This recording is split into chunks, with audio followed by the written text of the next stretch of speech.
Good afternoon, everyone, and welcome to this Thales Press webinar, Si No Es Barroco, Spanish Fluency Through Spanish Art. My name is Winston Brady, and I'm the director of Thales Press and the director of curriculum at Thales Academy. And I'm really pleased to welcome our guest today, Judith Castillo-Arzeno, to talk about the relationship between classical education and Spanish language learning, and using beautiful works of art and architecture in order to cultivate in students a love for speaking and learning Spanish.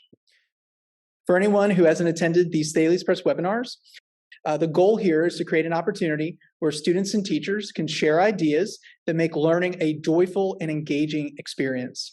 As far as logistics, the recording will be made available via our Thales Press YouTube channel and our Thales Press podcast, Developing Classical Thinkers. Q&A will follow after the presentation, although our speaker does reserve the right to ask questions of the audience. And so with that, I'm going to turn it over to you, which is gracias, and thank you so much for sharing your expertise, your passion, and your talent for stoking in students, cultivating in students a love for learning about Spanish culture and speaking the Spanish language. Well, good afternoon, everybody. Thank you so much for taking the time to be here with us today. But no, I'm very grateful for the opportunity. Thank you, Mr. Brady, for having me here today. As he mentioned before, my name is Judith Castillo-Arzeno. I am the high school Spanish teacher here at Thales Rolesville campus. I am originally from the Dominican Republic. Spanish is actually my native language, my first language. I learned English around middle school age when I moved to the United States. So yes, I have been a Spanish teacher for over 10 years. I started my career in New York City, in college level actually, and I made my way down to high school. I really enjoyed teaching this age group, which is why I'm, still here. So like I said before, I'm a native Spanish speaker. Spanish is my first language, and English is my second language. I learned English around the age of 11, and I've been speaking it ever since. I have lived outside of the United States. Well, I was born outside of the United States and raised outside of the United States. Mm-hmm. And then I also lived outside in Europe, in Spain, during college. I did some classes there that were geared towards teaching people how to learn a foreign language.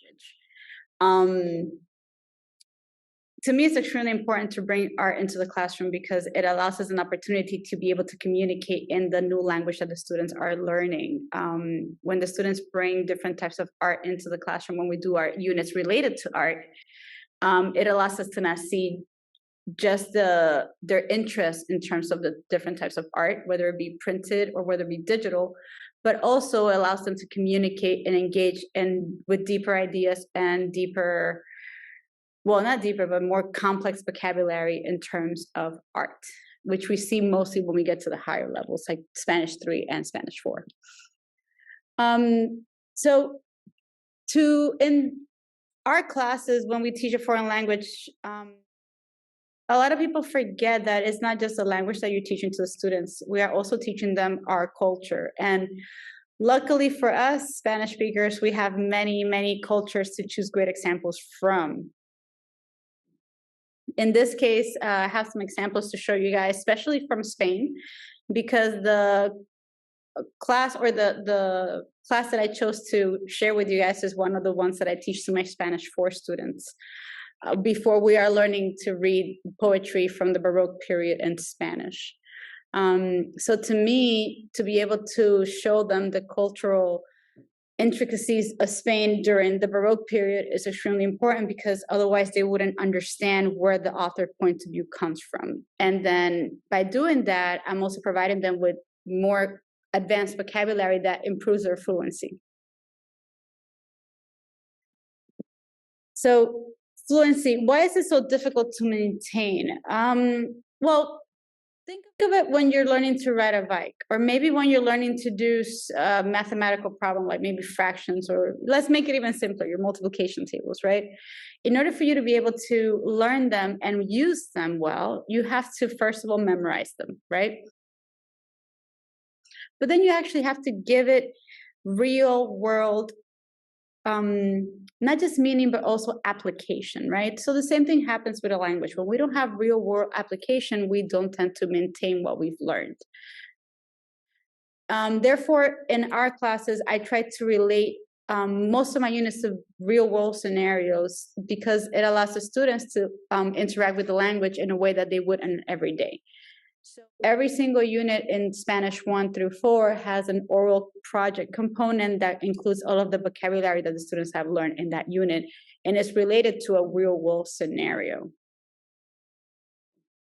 Now, when it comes to art, in this case, the students would be art critics in the sense that they would have to explain to me, for example, from very basic things like what color can I see in the art, you know, who the author is, where they come from, what was the meaning behind the, you know, the elements that they choose to put into this either painting or print and whatnot. As you get into the higher levels, we use more specialized vocabulary related to art. So, for example, we use words like chiaroscuro, which is a type of element in Baroque art, where you're looking at the contrast between light and dark inside the actual painting.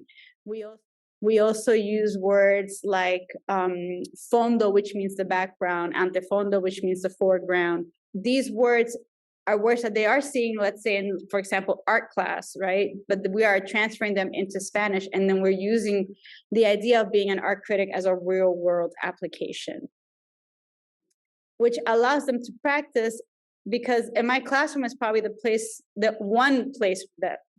only place where they will practice this. So the more that we can allow them, or the more space we give them to be able to do this, benefits them, not only because they are making those connections between what they're saying and what they're listening, but also we focus so much on reading and writing that we forget about those other two components, the listening and the speaking. And in Spanish, because it's such a phonetic language, the four of them are extremely important to learn together.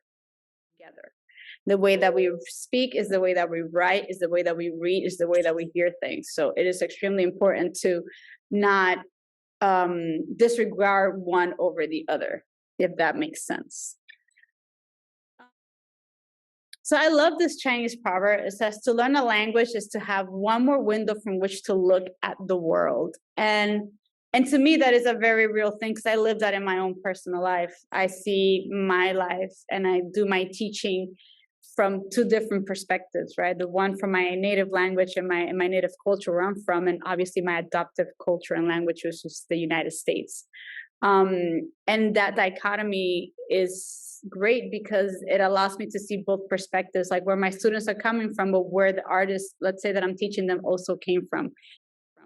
And it's great because I'm a bridge between them and, you know, our cultures. And to open those eyes for them, to open those windows into different concepts or ideas that they didn't know existed, is extremely important because it transfers to other subjects like philosophy or literature. And I feel like the more interconnected your subjects are, the more diverse you are as a learner. And that actually contributes to lifelong learning, I believe. Here at Thales, we follow the ACTFL standards for the learning of foreign language. The ACTFL is the American Council for the Teaching of Foreign Languages, and they have what's called the 5 C's. And one of those 5 C's is culture. So like I said before, culture in a language class is extremely important because, again, perspective, right? It allows us to see things from a different point of view. It allows us to practice different cultural customs as well. And by products, what we mean is, you know, items like, let's say, a piece of art like Las Meninas, or maybe something that I bring, like a sculpture that I bring from home to show my students. Or it could be a small poem that we read, or a map that we look at. So those are what we mean by products. Products are things that the students can touch, see, feel, and then they can use words to describe those things that they are seeing.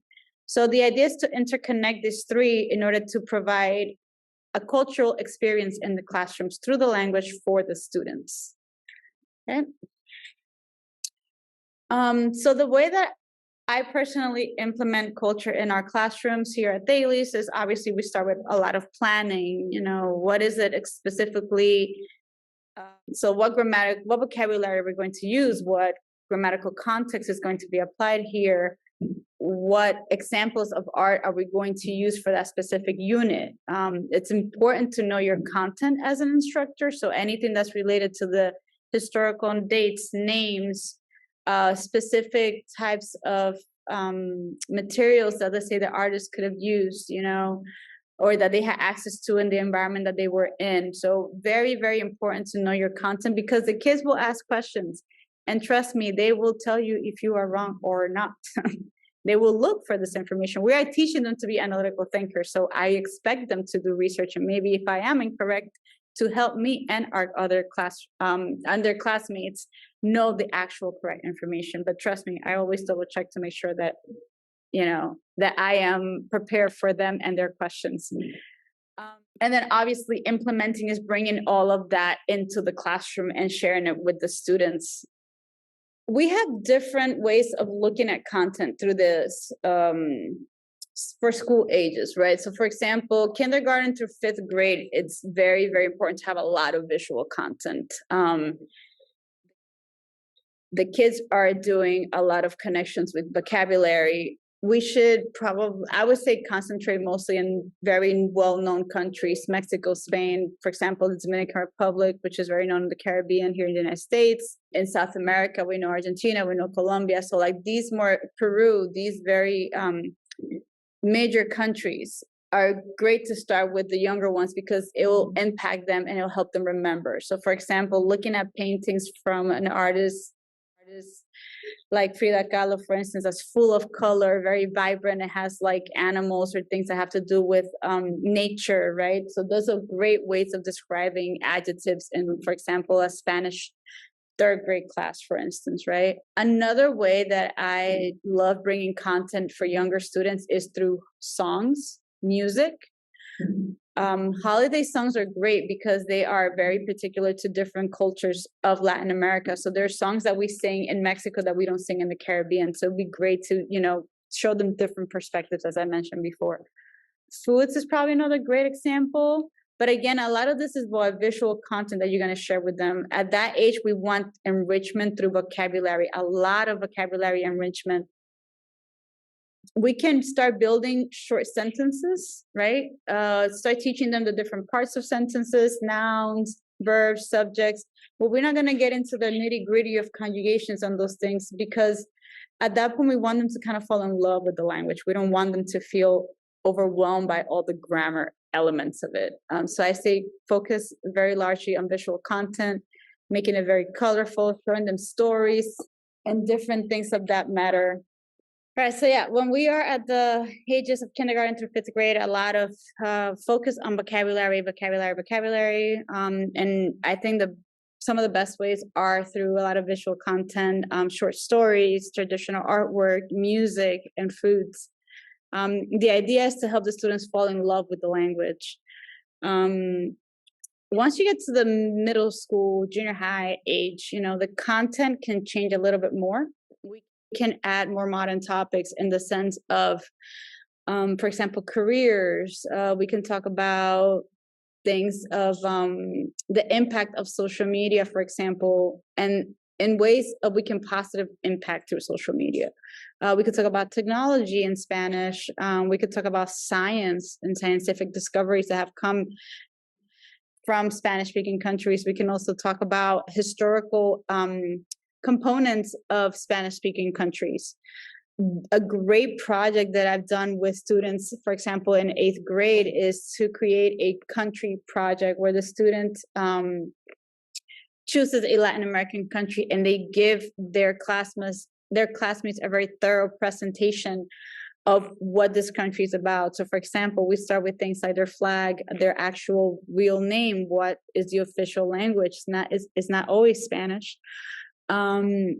What their money looks like, what are some important historical places to visit. So the idea is for the students, again, to learn to look outside of their immediate setting or their immediate bubble, let's say, for example, where they live, right?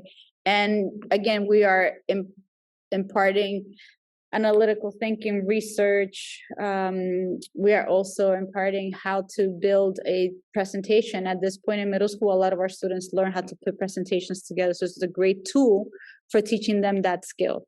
One thing that I think that sometimes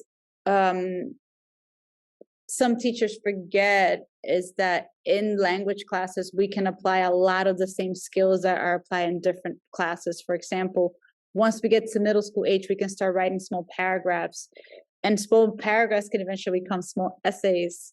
And so these little skills can be built upon as you go through any program in any language, honestly.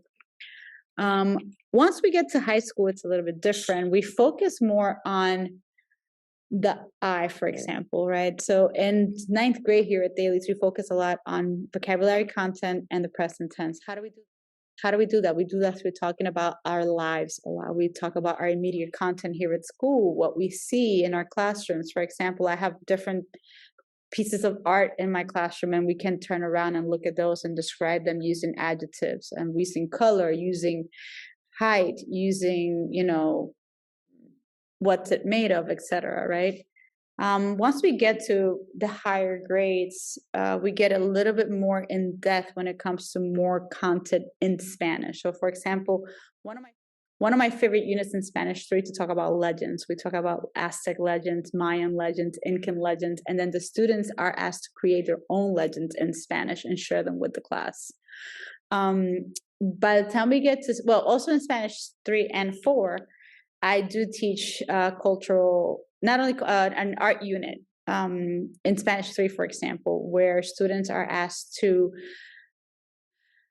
look at a piece of art and basically describe it in depth, right? So they are using the past tense, for example, and not the present tense like they would in Spanish 1. They are using more complex descriptive words or adjectives, more, that are more specific to art, right? By the time we get to Spanish 4, it switches to a more literary cultural component. And you guys are going to see some examples that I'm going to show you in a second now. In Spanish 4, I use it as a way of teaching a historical component before we read an author. So for example, the lesson that I'm going to share with you today, we are going to look at different paintings from the Baroque period, not just Spanish, but also different paintings in Europe, because we are not only learning about, for example, Sor Juan Inés de la Cruz, who was a Baroque poet in Mexico and during the Mexican colonialism, we are also learning the ideas behind the Baroque. We are also learning, what influences were around her in terms of writing, in terms of poetry, in terms of song, in terms of political ideas, in terms of historical events that happened that marked the people that live in that time. So we're looking at the historical context so that we understand where the author's ideas are coming from. So for instance, this is a painting from an artist who was actually Greek, but he painted in Spain. His name was El Greco, the Greek. They call him that because he was from Greece. And this painting is called A View of Toledo, Una Vista de Toledo. And as you can see by the painting, there's so many components that the students can use to describe here, right? So we can talk about the way that the fauna looks, the way that the city is placed in the background, what's in the foreground, the creek, right? We can talk about the emotions that this painting can entail. We can also talk about the culture and historical context of Spain at the time and why they were drawing or painting, the way that we're painting. And we can use these and talk about these in the past tense because our students have already learned this. So I don't have to be bound to just very short sentences that include a present tense verb and an adjective. And for example, it looks like this. I begin with talking about characteristics of the Baroque in Spanish. All of these are written in Spanish for the students. The students are asked to take notes in Spanish 4 class. I do give them guided notes depending on what we're learning that day. For example, for this lesson, I would give them guided notes because I can't expect them to write all of this at once. It's a little bit too much content. So I give them specific things that I want them to write down, specific words that I want them to remember, like words like renacimiento, which is Renaissance in Spanish, words like el desengaño or las esfumes de la vida, like the different ideas or the different ideologies, I think it's a better word, not ideas, but the different ideologies of the Baroque period, like pessimism at the fact that, you know, the tempus fugit, right? My little bit of Latin that I know right there. And then we talk about specifically more characteristics. In this case, we talk about the contrast between the beauty of the Renaissance, you know, this idea of balance versus the chaos that the Baroque represents, right? A lot of the themes in the Baroque, for example, you have La Muerte, which is death, you know, after so many wars that were fought between Spain and other countries in Europe, specifically England at this point. So there's a lot of that back and forth conversation with the students. One beautiful thing about this lesson is that it allows the students to ask questions regarding this historical component. By the 12th grade, which is when a lot of our students take this course with me, it's an elective course for us, they choose to take this class. They've already taken European history, 11th grade. So we are able to talk about, for example, some of the, what's the word I'm looking for in English? Acontecimientos is how we say that in Spanish. In English would be, I guess, important moments in that historical time. This is another example of a Spanish painter. So Diego Velasquez is known mostly for Las Meninas, which is a great painting that's actually the front of our presentation where the two sisters are painted. And there you see the reflection of him in the mirror as he paints them, which, by the way, that was actually a very innovative move that he made, that Velasquez made there. That was not something that had been seen in paintings before then. The actual self-portrait of the artist himself in the painting that he's painting other people in. However, though, this is another great example of one of his paintings. It's called The Old Woman Frying Eggs. And what I love about this is that in the Baroque, we kind of stepped away from, in the Renaissance, we're thinking so much about the Greek goddesses and classical characters being the main characters or the main protagonists of a lot of this art and sculptures, right? But in the Baroque, it moves more into showing also a lot of what everyday life looked like for people back then, right? So this is why I chose this painting to show my students, because it portrays a woman doing something that we do every single day, which is frying eggs. And what did it look like to fry an egg in, I don't know, 1618? This is a great example of that, what it looked like, right?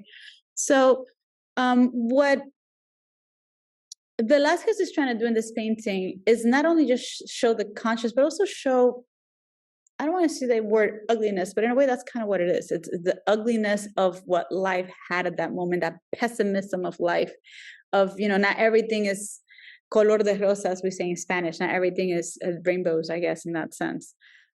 I love showing these different dichotomies to the students between the Renaissance and the Baroque, because when we read the poetry in class, we read an author from the Renaissance and an author from the Baroque period, and then we compare them as well. Another thing to point out about the Baroque that we talk about in class with the students is also, you know, the contrast of colors, you know, the dark versus the light. Why are they important? What were the purpose of those for them? For example, in this painting itself, the lights are very focused on the face because he wants to portray the people. He wants you to see them. Now, everything else has darker colors because to him, what's truly important is who is doing the action in this painting, right? With all that said, again, it's showing the students a lot of the contrast of what was seen, a lot of examples of art from that time so that they understand what it was that influenced authors at that moment in time, right? Just like we have influences today, right? This is a great example of showing two paintings of the Baroque and the Renaissance, you know, next to each other. So we have another great painting of El Greco, right? It's the burial of a Count Orgaz in 1588 versus Raphael's School of Athens in 1511. As you guys can see, this is it happening in the same century, right? However, though, there is a huge difference in terms of color. Look at the balance on the right with Raphael, right? Everything has symmetry right down the middle. With the Baroque, is completely the opposite. There's no symmetry, there's no up and down, everything's convoluted, everything's very tight together. We have a lot of details.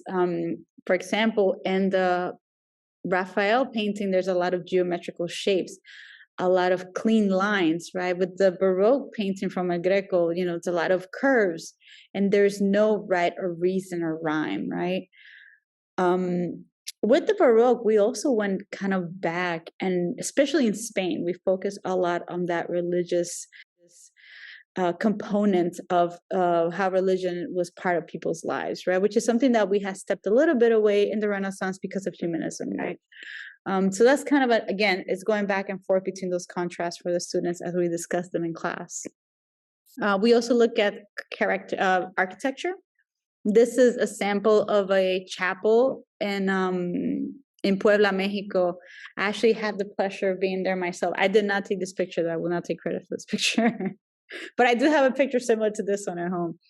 So this chapel is called the Chapel of the Rosary, and it's inside the Temple of Santo Domingo in Puebla, Mexico, not in the Dominican Republic, Santo Domingo.